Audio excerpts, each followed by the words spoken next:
Hello, everyone. My name is Stanley St. Rose, and today we're going to be talking about A Sound of Thunder, written by Ray Bradbury. Now, before I go into summary analysis of this work, please remember to leave a like, subscribe, and/or comment so that the channel can continue to grow. Now, this work by Ray Bradbury is very interesting. It takes us into the future. In the future, we meet this character by the name of Eccles. Now, Eccles is a very nervous individual. Um, he starts off where our introduction to Eccles is just you can see that this guy is going to be trouble. He pays $10,000 to this futuristic agency that's like in the 2050s, and he's gonna go back in the past to um, hunt dinosaurs or extinct creatures. And Eccles, he's nervous. He seems clumsy. Just by the way he's talking, just by the way he's acting, he seems clumsy. You can just tell that this guy is not confident, that he doesn't know what he's doing. He's nervous. He's asking questions about, am I gonna die? Is this, journey gonna, am I gonna be dead at the end of this? So he's really not confident. He's really not, he's doing this, but he doesn't seem like he wants to do it. The guy, the leader of this expedition to the past to go hunt dinosaurs, his name is Travis. And Travis, from the get go, he's a blunt character. He's frightening. He's a little bit scary. You can see that he means business. You can see that he's not a gentle dude. He's not a nice dude. He wants you to follow his orders, and if you don't do what he says, he is going to get you. That's just the character you get from Travis, and you get this dynamic with Eccles and Travis right away that they don't like each other. That I guess you can say their energy, their vibe, their characters do not mesh from the get go. You kind of see like these are two different energies, two different people that are going to clash. And that says a lot about life because sometimes right off the bat, there's some people that you meet that it's on point that you're just not gonna get along. There's just some people you meet in life where you're just not going to get along. It's just right off the bat, you are enemies, you are brooding, you are fighting. Everything you say is wrong. Nothing you guys say harmonizes. It's just horrible. So that's the relationship between Eccles and Travis. It's just on sight. They both pretty much don't like each other. It's not overly apparent that that's what's going on, but you sense that from them that something is gonna go awry between them, and they're not going to be the best of buddies. All right, it's just that's just the facts of this interaction between these two. And so Eccles pays the money. They go back to the past. They're going to go hunt dinosaurs, and Eccles is very afraid. He has a gun. He has protective gear. We know that the government in this short story, they don't want people to go back in the past, so they're very tight on this agency and what they're doing and what they're doing in the past. So they get into the time machine. Travis is the boss. There's other people, other hunters, other workers that's with them. They go back to the dinosaurs. They pass all these things in the past, all these points in the past, and there's always this this type of philosophical talk about if you go here, this could happen. You could change the world. You could change the outcome of this and that and the third. And we get all of that. So we go back to the past.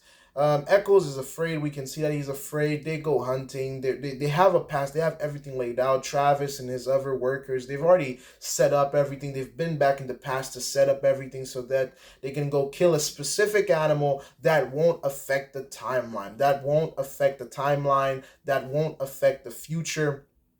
And everything seems normal, everything seems controlled. Not really, but it kind of feels like they have, Travis has everything under control. And they're following the path that they've set out. And they meet the dinosaur, and this is just a monster. This thing is just massive, ugly, dangerous, ready to snatch up food and just, crush it in its jaws. Eccles looks like a snack. This dinosaur is ready to eat, and Eccles is afraid, and so he runs. He gets his foot into mud. He steps off the path. Travis this whole time is like, don't step off the path, don't step off the path. Eccles is not listening. He's afraid. He wants to go back home, cry mommy.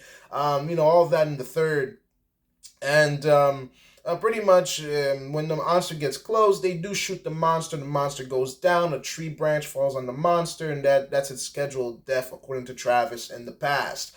And Travis is very upset because Eccles, he ran back. The team eventually goes back to Eccles. They're all mad. They're all like, man, what did you do? You messed up. What did you do? What did you do? And they see the mud on his shoe. They're like, oh, that wasn't supposed to happen. Travis gets mad. He's like, Eccles, go back. You're going to go get those bullets in the dinosaur's body. And for me, this is kind of interesting. It's very kind of funny because like this is a futuristic short story. Now Ray Bradbury is not he's not. It's more kind of like fantasy future stories, right? It's not a real kind of thing. But for me, I find it was kind of like really weird that far into the future in the 2050s that they would be using bullets.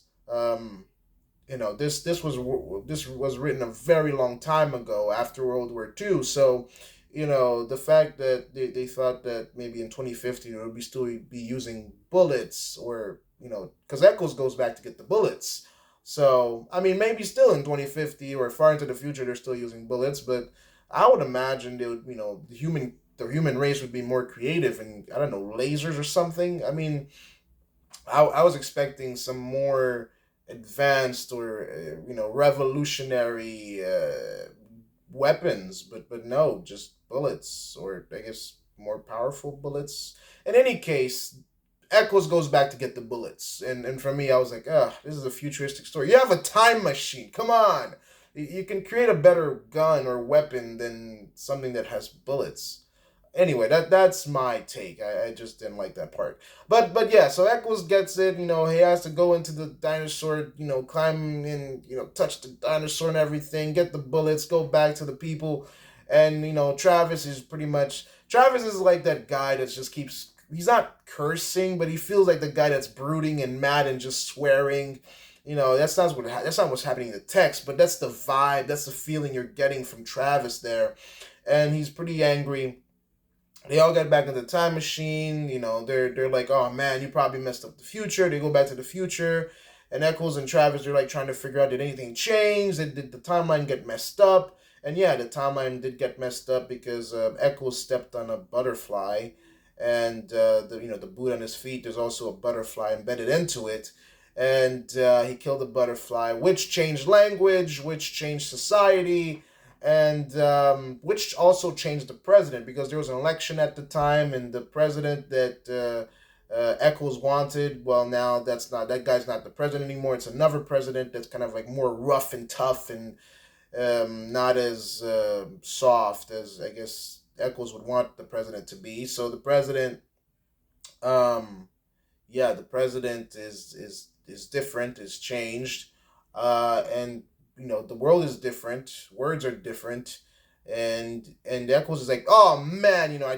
changed the past, I changed the world, and all this and that and third, and Travis comes back and just shoots Eccles, and Eccles dies. He just kills him, and yeah, he just kills him, and then like there's a sound of thunder, and the sound of thunder is the weapon, the gun, which I hope it's not like with bullets, because it kind of seems to me that the sound of thunder would be a stronger weapon. But yeah, so yeah, um, Travis kills Eccles, and the end.